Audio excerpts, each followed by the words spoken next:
Welcome. These are our 3-6 notes on solving sinusoidal equations. These are our last notes for this unit. And we are, in algebra, we do four things. We write expressions, we simplify those expressions, we write equations, and we solve them. So we have been learning how to write expressions and equations for sinusoidal functions. In these notes, we're going to look at how to solve them, and we're going to solve them three ways. We're going to solve them graphically, numerically, and algebraically. Today, we're going to focus on how to solve sinusoidal equations graphically and numerically. We'll pick up algebraically later. All right, so let's dive in with what we already know. We already know that when we write the inverse cosine of 0.3, right, that we are finding the angle or the arc length whose cosine is 0.3. So if I say the inverse cosine of 0.3 equals x, then that would mean the same thing as saying the cosine of x equals 0.3. And by saying arc length, I'm communicating that my input is in radians and not in degrees. Otherwise, I would say angle. We know that the cosine is determined by the x-coordinate of a point on the unit circle, and that x-coordinate and therefore the cosine would be positive in the first and fourth quadrant. So if I had a quadrant 1 angle, like a 30-degree angle, right, on the unit circle I would have a point at the square root of 3 over 2 1/2, and my cosine would equal my x-coordinate. So my cosine would be the square root of 3 over 2. If I were to take a negative 30-degree angle, that would be an angle in my fourth quadrant, so quadrant 1, quadrant 4. And the point on the unit circle there would be the square root of 3 over 2, negative 1/2. Since the cosine depends on x, and x is in the same for both my first and fourth quadrant angle, then my cosine of both positive and negative 30 degrees would equal the same thing, in this case the square root of 3 over 2. It would also be true that, that the cosine in the second and third quadrants would be the same, both being negative, because we would have a negative x value there. So cosine positive in first and fourth quadrants, negative in the second and third quadrants. What's new to know is this. When we type the inverse cosine of 0.3, right, into our calculator, we're only going to get one number. Right? We'll get either a first quadrant number if the cosine is positive, or a second quadrant number if the cosine is negative. But there would be an infinite number of additional arc lengths that would give the same value, right, at our coterminal angles.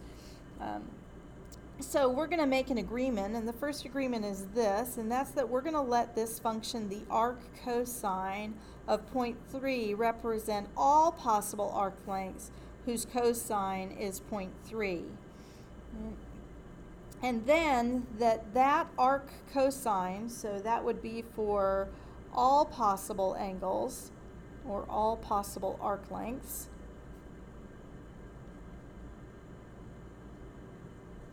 will equal positive or negative inverse cosine. Remember that the output here would be one number, plus 2 pi n. Right? And the reason we would add 2 pi n when we're in radians is because if we were in degrees, right, we would have repetitions every 360 degrees. So this is the period for the cosine in degrees. Right? The equivalent in radians would be 2 pi, so this is the period in radians.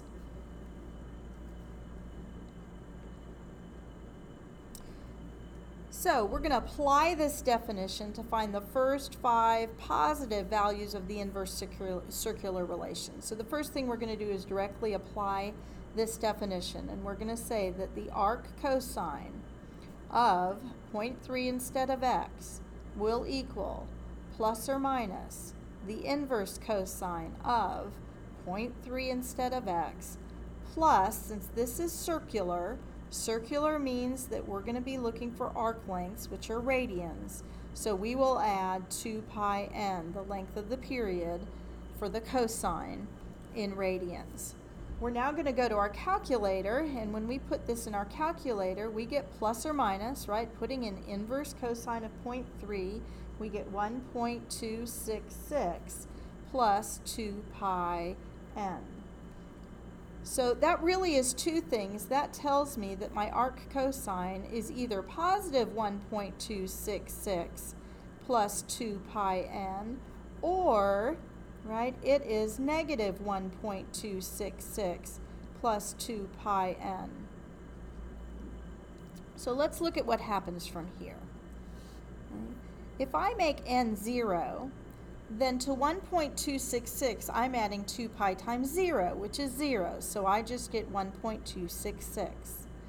If I add 0 to negative 1.266, I get negative 1.266. Now, if I make n equal to 1, then I'm going to add 1.12 pi to 1.266. Let's do this with our calculator. So I'm going to go in, and I'm going to first make sure that my mode is in radians, and it is. And then I'm going to do the inverse cosine, so second cosine, of 0.3. There's my 1.266. So I'm going to start with the positive, and I'm going to add 2 pi to that. So I'm going to add 2 times pi, right? And that gives me 7.549. So when n is 1, I get 7.549. Now if n is 2, then I'm going to go back to my inverse cosine, and I'm going to add 2 pi times 2 to that. And that gives me 13.832. So I get 13.832. If I come back to my inverse cosine, so I'm going to come back and pick that up, and I multiply that by a negative 1, then I have a negative 1.266. If I add 2 pi to that, then I get 5.017. If n is 2, then I'm adding 2 pi's, so another way I can do this is add another 2 pi to this number, and now I have 11.300. So if what I'm looking for are my first 5 positive values, then I'm not going to take this negative. And for that arc cosine, then I'm going to list them in order from smallest to largest, and I have 1.266, then I have 5.017, then I have 7.549, 11.300, and 13.832. So those are my answers.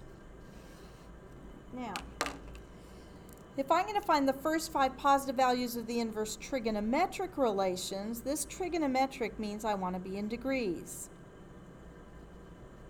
So I'm going to come to my calculator, and I'm going to go to mode, and I'm going to make sure that I am now in degrees. Okay.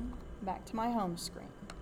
So I'm going to apply my definition to arc cosine, and I get arc cosine of negative 0.7 will equal plus or minus inverse cosine of negative 0.7 plus, I'm in degrees, so I'm not going to add 2 pi n, I'm going to add 360 degrees n. So I'm really using this form up here. Right, so back to my calculator, I want to do an inverse cosine of negative 0.7. And I get 134.427 degrees.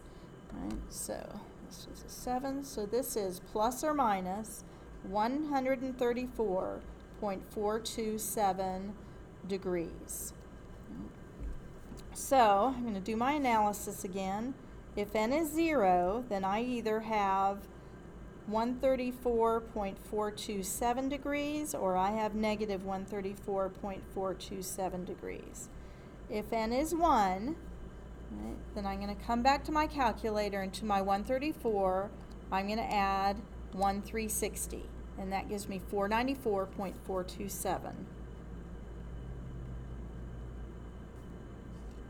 If n is 2, then I'm adding two 360s. So if I add 360 again, then I've added twice, right, and I get 854.427.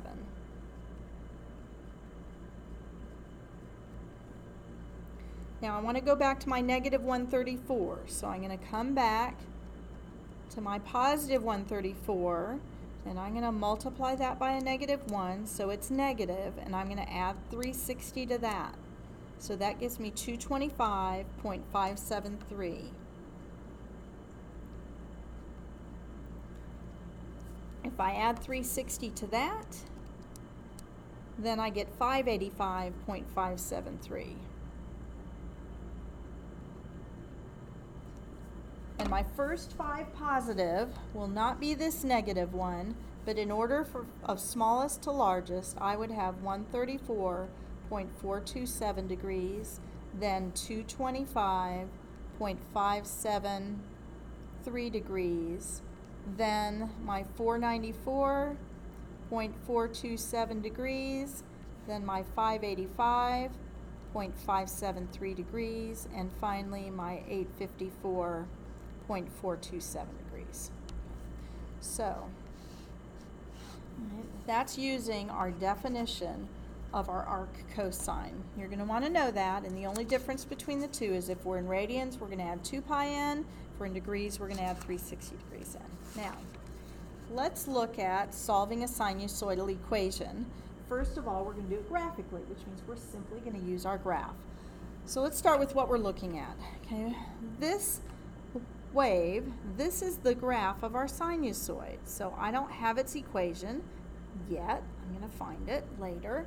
But that's my sinusoid. And I am trying to find all values of x, which makes the sinusoid equal to 5.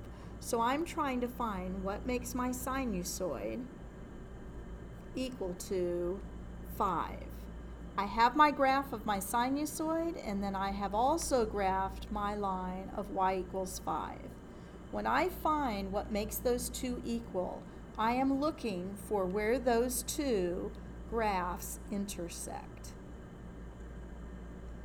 And we can see that they intersect here, here, here, here, here, here. And if we were to extend this graph to the left and right, the sinusoid and the line would intersect periodically, right?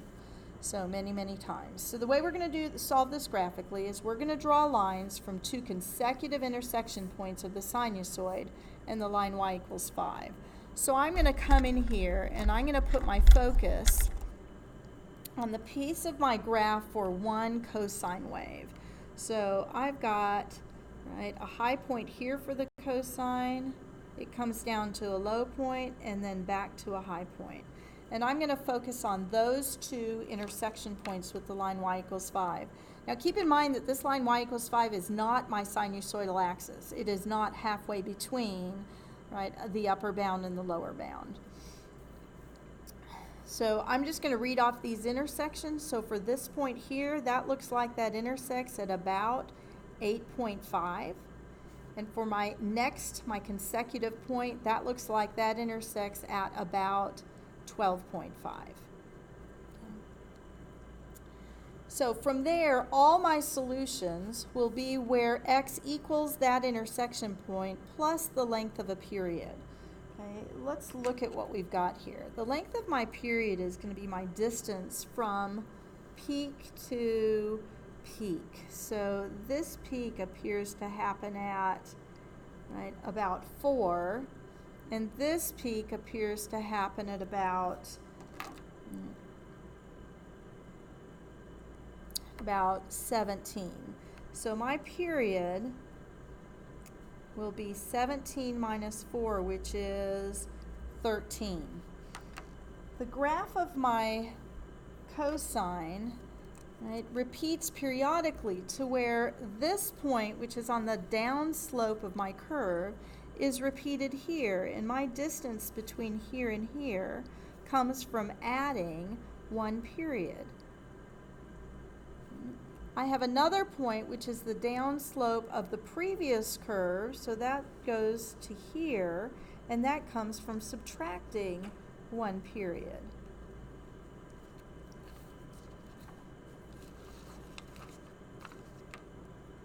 So all my solutions, all my x's that will make my sinusoid equal 5 will be, this x, 8.5, plus any number of periods, which in this case are 13. If I take my next point, so I'm going to take my 12.5, so I'm going to start with x equals 12.5. That point's on the upslope of my curve, and I have another one here. So I come to here, and I am going forward one period. If I go back to here, that's on the upslope of the previous curve. So to get to there, I go back one period. And I have that all my x's will be 12.5 plus 13n. So if I wanted to find my first 5 positives, so I'm going to take this, and I want to find my first 5 positive. So 1, 2, 3, 4, and then I want to find a 5th one. My first positive intersection point is here. That's at 8.5. My second positive one is here. That's at 12.5.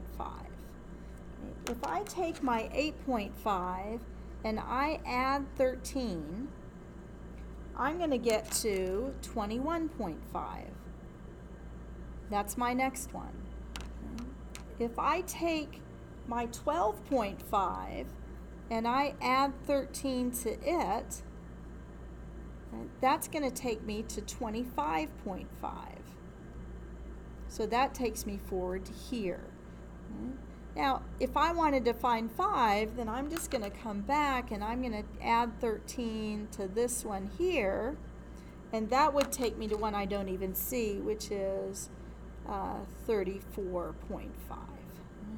So this is all my solutions, and these here are my first 5. Okay, now for the last thing we're going to do, we're going to find these numerically. Really means that we're going to find them graphically, but we're going to let the calculator do it for us. And to do that, we're going to have to come up with an equation of this sinusoid. One thing you need to know for the equation of sinusoids is that the only difference between finding the equation of a sinusoid that's in radians compared to what's in degrees is that that the way we find b changes. So let me just give you this in summary. So if we're in degrees, we know that to find b, we would take 360 degrees and divide by the period. When we're in radians, we're going to swap out the 360 degrees with the equivalent radian measure, which would be 2 pi. So our value for b when we're in radians will be 2 pi instead of 360 divided by the period. Okay. So let's look at our graph and see if we can find our important features. So we want to find the amplitude. This graph goes as high as 17 and goes as low as 2. So my amplitude is going to be half that difference. So if I take 17 minus 2 and divide it by 2, that's 15 over 2, or 7.5. That tells me that my A value will equal 7.5.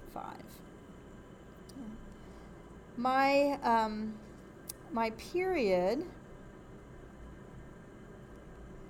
we've already calculated, right, up here at the top, that our period is 13. So the period was the end of a cycle, 17, minus the beginning, 4, which is 13, which tells me that my B value is equal to, right, remember, not 360, but 2 pi divided by 13. So that's my value of B.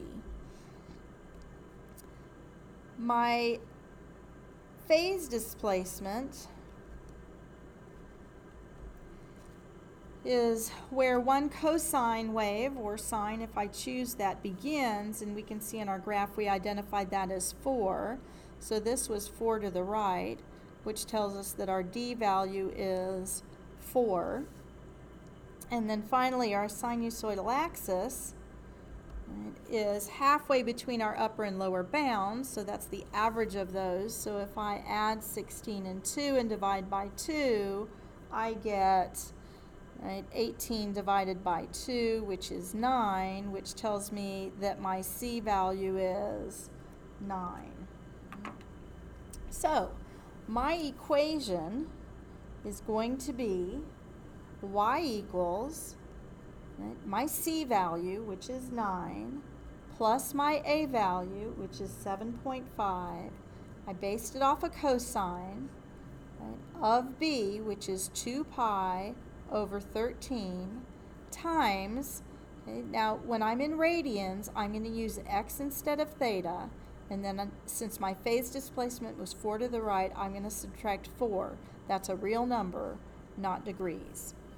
So I'm going to want to graph that equation on my calculator, and I want to mimic what I see in my graph here. So I'm going to pay attention to this window, and when I graph it, I want my window to have an x-min, right, that corresponds to this. So if this is -5, this is about -6. My x-max, right, on the right side, I go as far as maybe 27. My x scale, right, I have a mark every single unit, so that would be 1. My y min would be as low as I go here, which is about -2. My y max would be as high as I go, and this goes up to 17. I'm going to go just one higher, so I'm going to take that up to 18, and my y scale is 1. We have a mark every 1 unit. So we're going to come in here and we're going to graph this equation. So I'm going to go into my calculator, and I'm going to go into y equals. Got that there already. Let me clear that out. We'll start over. So I've got y equals, and I'm going to first enter this equation. So I have y equals 9 plus 7.5 times my cosine. Inside here, I have my b value, right, which is going to be, in my numerator, 2 pi, right, close parentheses on that numerator. We're going to divide that by 13, and then open parentheses, we're going to put x, there's our x, minus 4. Close parentheses twice. Now, I want to see what I saw in my picture, so I'm going to go to Window, and I'm going to change my x min to -6, my x max to 27. I have a scale of 1. For y min, we're going to go to -2. For y max, up to 18 on a scale to y, and then we're going to graph.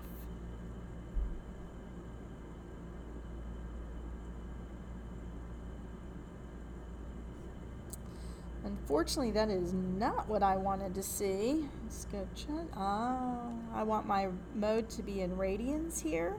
It's going to make a big difference. Kind of glad that happened. Let's graph again.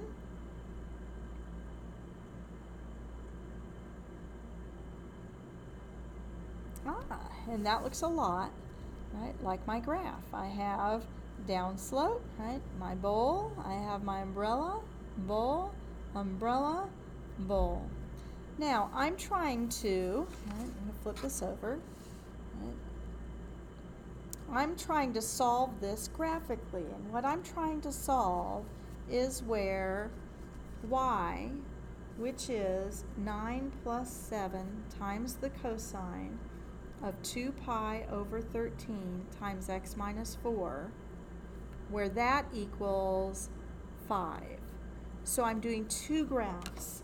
Right? I entered this side of the equation as y1. Now I'm going to enter the other side of the equation as y2. So I'm going to go to my equation editor, y equals, and for y2 I'm going to let that equal 5. And I let it equals 5 because I'm trying to find what x will make this equation equal to 5. And I press enter and I graph again, and what should appear is the line y equals 5 that we had on our paper. Okay, now just like we did on paper, we're going to identify the first two intersection points. Right? So to do that, right, we've already done step 1, 2, and 3. We're on step 4. We're going to go to calculate. So that's second trace, and we want to find an intersection. So that's 5. And we're going to move our cursor to one intersection point. So I'm going to move left to as close as I can get to where my sinusoid and my line y=5 intersect. I'm going to press enter. Right? It tells me that it has now jumped to the second curve. I'm still at my intersection point. So I'm going to press enter again, and we're going to let it guess. We're going to press enter again, and it tells me I have an intersection at 8.414. Right? So I know that I have, right, one of my x values, and I have x equals 8.414. And to that I will add my period, which we've already determined is n. Okay, now we're going to go and we're going to do it again. So second calc, intersect, and I'm going to trace to the right until I get to a next intersection point. Press enter, second curve enter, guess enter, and I get 12.586. So I get or, right, x equals 12.586, and to that I can add my period because these repeat periodically. Right? So these are my general solutions. If I needed particular solutions, I would just add 13 as many times as I've needed to. Okay, that's it. You're going to do a little bit of that tonight, and then we'll do some more tomorrow in class. Thank you for listening.